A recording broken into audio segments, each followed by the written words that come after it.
Hello everyone, thank you again for checking out my videos. As always, this is a continuance of the first video, Definitive Proof of Evolution, in which I discussed Neanderthal mitochondrial DNA, our chromosomal fusion, and endogenous retroviruses. Now let me start by saying that a couple of you commented on the title Definitive Proof of Evolution and pointed out the fact that proof applies only to mathematics, and you are 100% correct. However, I use this solely because the people who know the distinction and are aware of it already accept evolution anyways.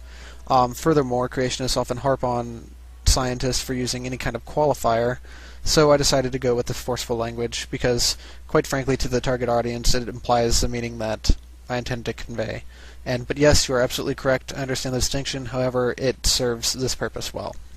Now, as I'll explain in greater detail later on, summation is essentially the fact that evolution truly unites all the disciplines. That is, you can take information learned from embryology, comparative anatomy, genetics, molecular biology, virtually anything like that, even paleontology, and it is confirmed by evolution. It makes many predictions so that things in one field can be verified and applied to research in another field, which is also coincidentally why evolution is just so valuable. So it's the summation of all these individual aspects, all these individual disciplines, and the ability to convert information, which is what's termed summation, that is truly the strongest piece of evolution, and I'll give you some examples. Let me start by showing you the phylogenetic tree. This is essentially the tree of life. It is the backbone of evolution and shows what organisms descended from what and where commonalities should lie. This is where evolution gets its main test. Take a look at it. This is the tree of life, and these can be developed from absolutely any discipline. You can take an embryological assessment of all the organisms and construct a tree of life based on their evolution from there. You can do the same thing with genetics. You can do the same thing with comparative anatomy. They all make phylogenetic trees, including with the fossil record, and what do you know? They all line up from there. I'll demonstrate that later on. And the odds of basically all of these phylogenetic trees containing thousands of organisms all being incorrect and matching up perfectly incorrectly is ludicrous. So let's start with a phylogenetic analysis of embryology and the data that can be gained from that. Now, all organisms pass through stages which are characteristic of their predecessors. This is evidenced rather by humans having gill slits, pharyngeal gill slits, looking identical to prior stages of life that we evolved from, in addition to the fact that we have a tail during embryological development, and in fact some babies are still born with tails. This is also a way that evolution can be tested. For example, find a non-mammalian that has nipples during development. You simply won't find it. Now, we can take the characteristics that we see during embryology and construct a phylogenetic tree of it to see exactly how life could have evolved based on the way that an organism develops.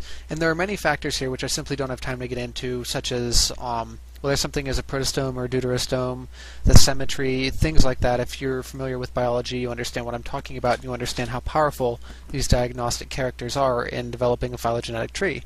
But simply know and take away from this that organisms develop in a very specific way, and from this you can construct a very precise phylogenetic tree. So this is what it looks like. Now let's construct a phylogenetic tree from comparative anatomy, that is, comparing the physical structures and anatomical structures of one organism to another to determine homologies and to see if they're similar. We can construct a phylogenetic tree from comparative anatomy as well, which is a completely different field of biology. This is where the evolution becoming the unifying theory of biology comes into play.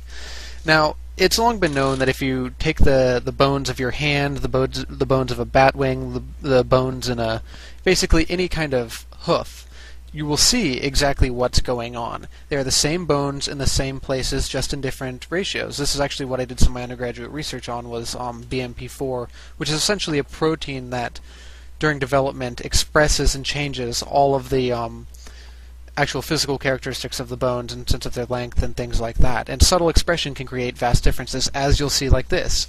The bones are completely homologous in a lot of situations, and, as shown in the middle ear of evolving whales, which I'll get to later, but you can see that as well. So if we were to take a phylogenetic tree based solely on comparative anatomy, that is, from the anatomical structures that we see in many different organisms of different kingdoms and whatnot, they all line up and make this phylogenetic tree here. Notice that it's identical to the one created independently by embryology. Now let's take a completely different field from embryology and comparative anatomy. Let's take genetics and create a phylogenetic tree from it.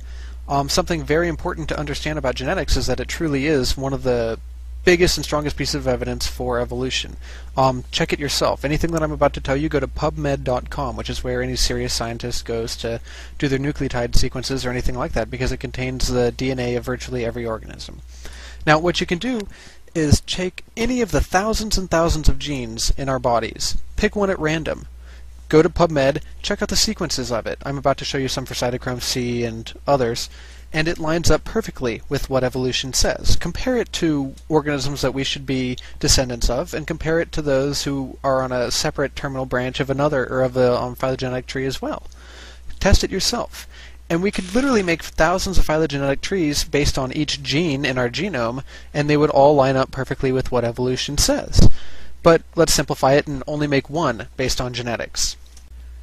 Now note that this also completely coincides with endogenous retroviruses, which I touched on in my last video. Their location, as well as the location of virtually every other gene that we have, corresponds perfectly to what evolution would predict. Now let's move along to any metabolic pathway, which is the same thing that you can study evolutionarily. It relates heavily to genetics, but different bacteria especially metabolize different chemicals in a certain way.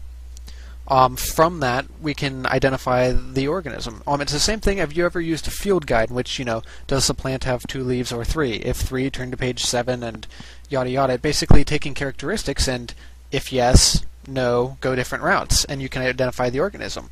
All that is based upon common descent and would be completely false if evolution were not true. You wouldn't be able to identify anything. Same thing with me personally. When I have a patient with an infection that I can't find out what's causing it, I send it off for 16S typing, which essentially they analyze the sequence, like you've just done in the genetics portion, of the organism that's causing the problem, and they can place it perfectly on the phylogenetic tree where it belongs and identify it based on the sequence. This is just another perfect example of evolution having a practical function. It unites all the disciplines as well as has useful applications in medicine and other fields. Now, if evolution were false, the result would be meaningless, and my treatment would more likely harm the patient. However, as it turns out, this ends up helping, and it can save lives. Now let's move on to the fossil record. We can make certain predictions from the fossil record as to how things evolved and can create a phylogenetic tree from that as well. For example, we would predict, based on evolution, that we will never find a half-bird, half-mammal transitional form. And we don't. Why? Because that would fly in the face of evolution. We can also predict that we would never find a poodle from the Permian era, which, again, we don't find, because those organisms evolved later. The fossil record corresponds perfectly to evolution, with more primitive organisms typically on the bottom, and, in general, more complex appearing towards upper strata. And again, I'm talking about strata, not relative depth, which is something that creationists often confuse. Again, also supporting evolution, aside from the hundreds of transitional fossils that we have, and I'll make another video on this, is the fact that where we find those fossils geographically conforms perfectly to evolution as well. For example, evolution states that some of the complex mammals were the last to evolve. So, for example, we shouldn't find them on islands such as Australia. You will never find a fossil of an elephant in Australia. That would fly in the face of evolution. So we can construct a completely independent phylogenetic tree based solely on the fossil record, and it'll correspond perfectly to the other phylogenetic trees that evolution predicts. So now let's tie absolutely everything together. Let's take the independent phylogenetic trees assembled from all the disciplines in biology. Cell biology, the fossil record, genetics, geography, field guides, embryology, the phylogenetic tree as a whole, including comparative anatomy, which didn't use any of the other features, tie them all together and line them up, and they line up completely seamlessly. Note that this is equivalent to basically taking a jigsaw puzzle the size of the Earth, having all the pieces fit perfectly, having it make a nice pretty picture without any seams whatsoever, and having it be put together the wrong way. And it's not just the major disciplines that line up seamlessly, there are literally millions of other tiny aspects in biology, which is why the more that you know, the more likely you are to accept evolution, such as the different types of immune cells, to what type of collagen cells have, to skin, retinal cells, changes in ion channels. Through things like these in the microdisciplines, there are literally millions of pieces of evidence independently supporting evolution perfectly.